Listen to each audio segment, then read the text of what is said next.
Let me repeat. I wish to encourage and I urge all public servants and workers to vote for a change of government. It is in the best interest of the Public Service Union and the workers to do so. I urge all workers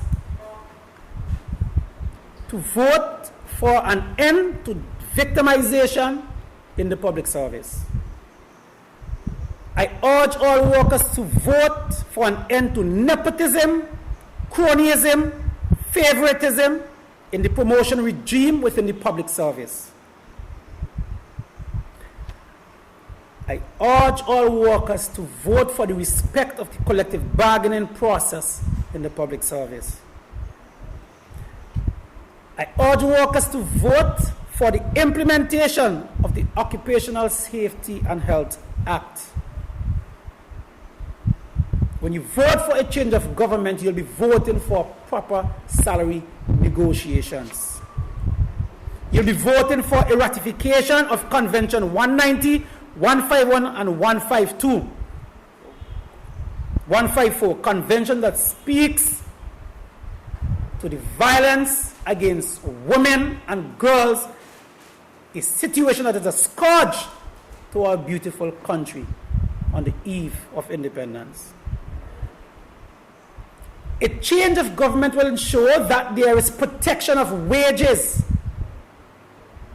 of workers. This current government is a signatory to one of the conventions that protects wages, Convention 95. But there is no law that gives effect to that convention. That is why we see the situation that occurs in Bokoment. That's why we see what's happening in Kianawan.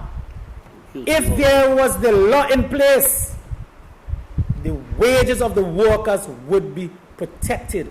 The government have failed the workers. And I cannot see a desire to re-elect the same regime that has failed the workers so miserable after almost 20 years. We'll be voting for a Sexual Harassment Act to protect women and girls. We'll be voting for a review of the NIS reforms that is so painful to vulnerable workers. We'll be voting for fairness and merit-based promotions. And engagement, social dialogue with the government.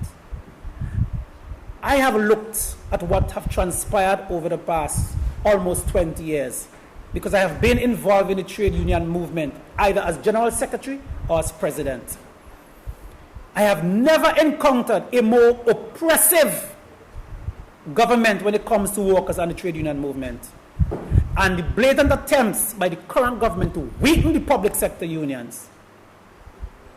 That is why there's no collective bargaining, because collective bargaining will show up our strength. The blatant disregard for a lot of the things that are so dear to workers is quite painful and shocking to me. And I cannot see us wanting to continue that trend. I cannot see us as workers wanting to continue that trend. And I urge workers to put their interests first. And if they only put their interests first, they will have no difficulty voting for a change of government. And voting, therefore, for the new Democratic Party, who would address all of the issues that we have raised.